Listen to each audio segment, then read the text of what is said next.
and welcome to my channel. Tonight we are talking about my first tarantula, well, one of my first tarantulas. I got this one and my green bottle blue, both on the same day.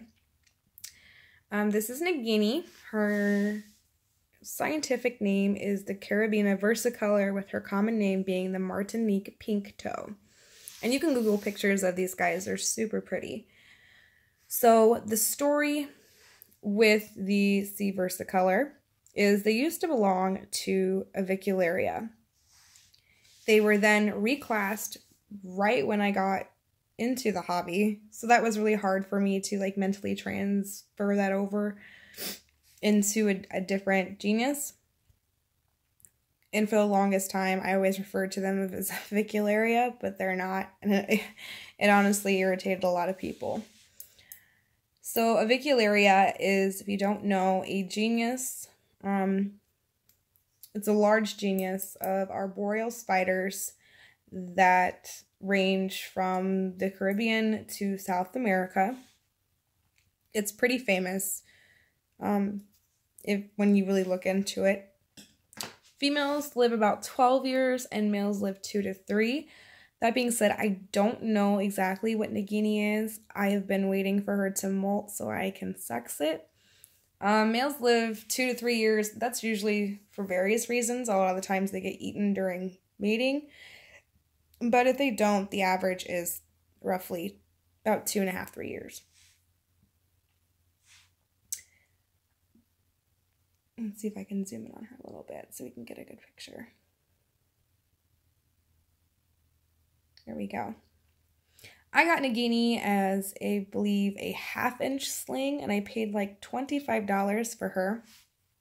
And then I paid to have her shipped because I bought from a dealer. And she has grown a lot. She's what I wouldn't consider a fast-growing beginner tarantula, but I wouldn't consider her as slow as some of the other starters, as like the Brachypelma or the Grammostola. But she has grown significantly since I've gotten her. Now, these guys, this one in particular, comes from the Caribbean islands. I believe the Martinique Islands, obviously, where temperatures range from 24 to 27 degrees Celsius, or in Fahrenheit, roughly 72 to 86. I keep her around 72-ish, and then in the winter, I do bump it up a little bit and increase the humidity. Speaking of humidity, these guys need a humidity of 70%. So keep that in mind, but at the same time, there is a difference between being humid and being wet. You don't want them to be soaking wet. That will easily, especially as slings, kill these guys. And I actually watered her, so what I ended up doing is I ended up misting over here really, really well, getting it all the way down to about here. I mean, she's got a lot of webbing, so I tried my best to get it as misted as well as possible. I'm trying to think of a good term, because I didn't get it really wet. I didn't get in the substrate wet. I just really misted up her webbing a lot. In her enclosure, I do provide a cork bark tube. In the wild, they are found normally in small crevices, in trees, empty branches, and sometimes even in human structures, such as like doorways and corners of houses. A lot of the times they're found corners of buildings. And then over here I included a fake plant. Oops, sorry. Knocked the camera a little bit. That being said, back to her enclosure. It is moist, but it's not wet. And how I kind of do that with Nagini is, especially the C versicolors, not just Nagini, is I allow a lot of cross ventilation. That is really key with these guys, is having proper cross ventilation, so that way the enclosure can air out properly. Because you don't want it to get stale in there. Stale air usually is a death sentence for them, like I was saying. So a funny story about Nagini, since we have Nagini on camera right now. Hold on. is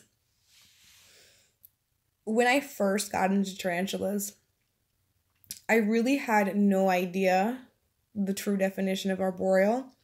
Like, I knew that they lived in trees and they, you know, that's where they would live. They made their webs and their houses in them, but I didn't really understand. So the key thing with these guys is they can jump. And when I went to rehouse her one time, she ended up jumping on me.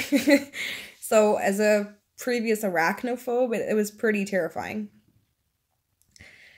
to experience that and try to remain calm. So keep that in mind. They do and can jump, and they're really good at it. That being said, they're also very fast for what I would consider a beginner tarantula. They're faster than a lot of the Brachypelma, in my opinion, and the Grammostola. They're definitely a lot faster moving, and that comes with the territory of being arboreal. Another nickname for them is the arboreal bird spider.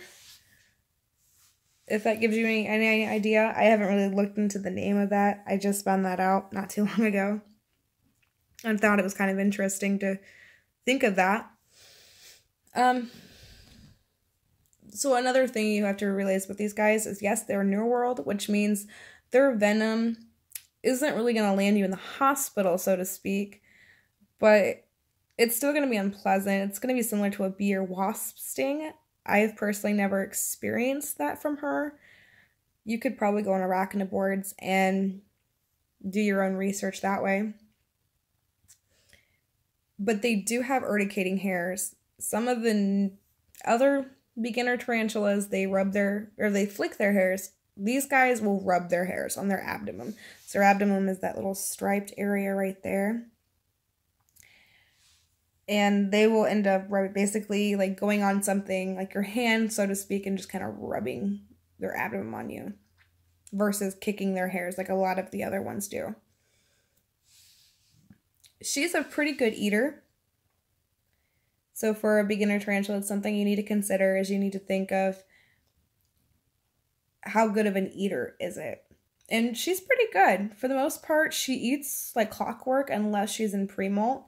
Now, my other beginner, my GBB, will eat even in pre-molt.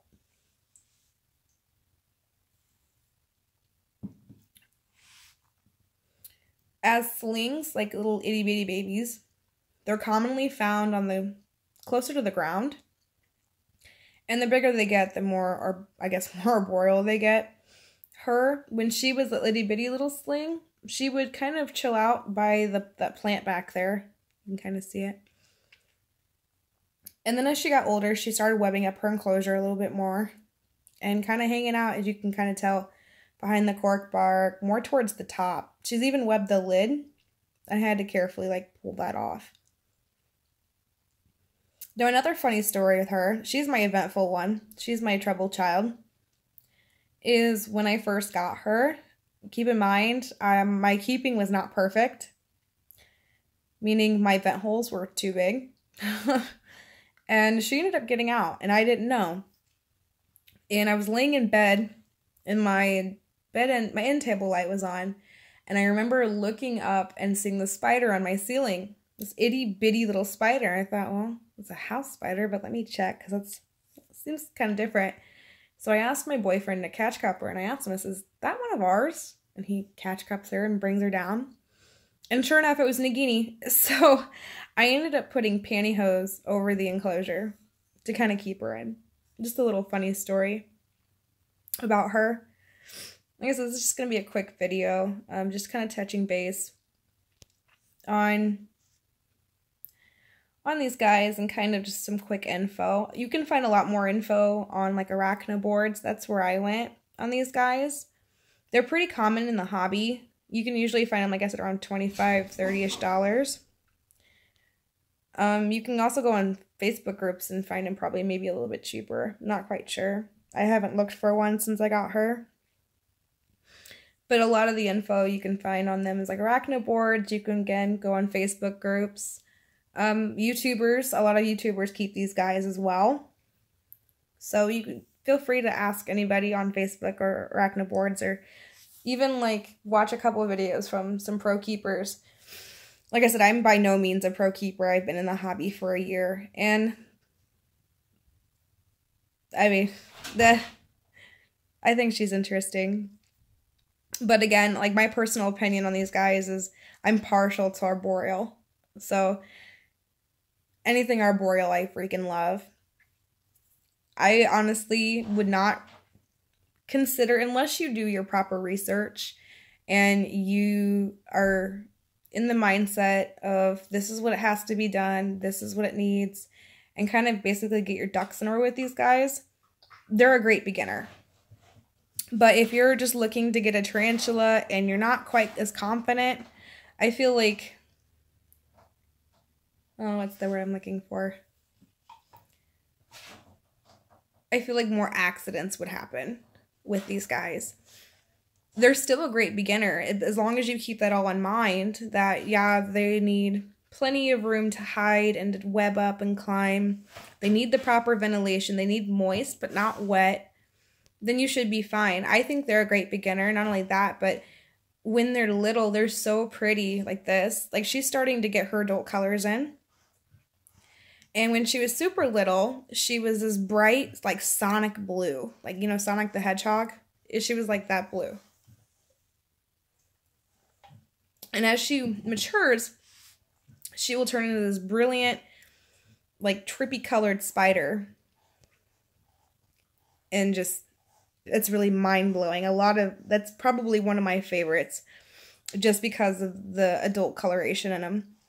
Now, I did read somewhere, I don't know if it's right or not, that the males are more brightly colored than the females. And like I said, this is my first time keeping these guys, and this is pretty much just my opinion on them as a first-time tarantula and kind of how I feel about them being a first tarantula. Many other people will recommend them and have their own opinions. This is just mine. But I kind of hope she's female, even though it won't be as bright and pretty. Just because females do live longer. So again, just a quick little first video. A quick little touch base. And I'll probably do a more in-depth video later. But that's just some basic info on them. She molted when she was little, roughly every month and a half. But keep in mind, I did get her in a warmer months, more towards the summer. She's just so stinking cute, and she's so fuzzy. She's just absolutely a fuzzy, fuzzy, fuzzy little spider. Don't mind my dog. Oh, she's gonna move. And we're gonna go down now. I guess that's her way of saying I don't want to be on camera anymore. Her cute little toes, though. They do have adorable little feet. Yep, she's done with my shenanigans. So I'm actually going to get off here and let her do her thing. Alright, thanks for watching.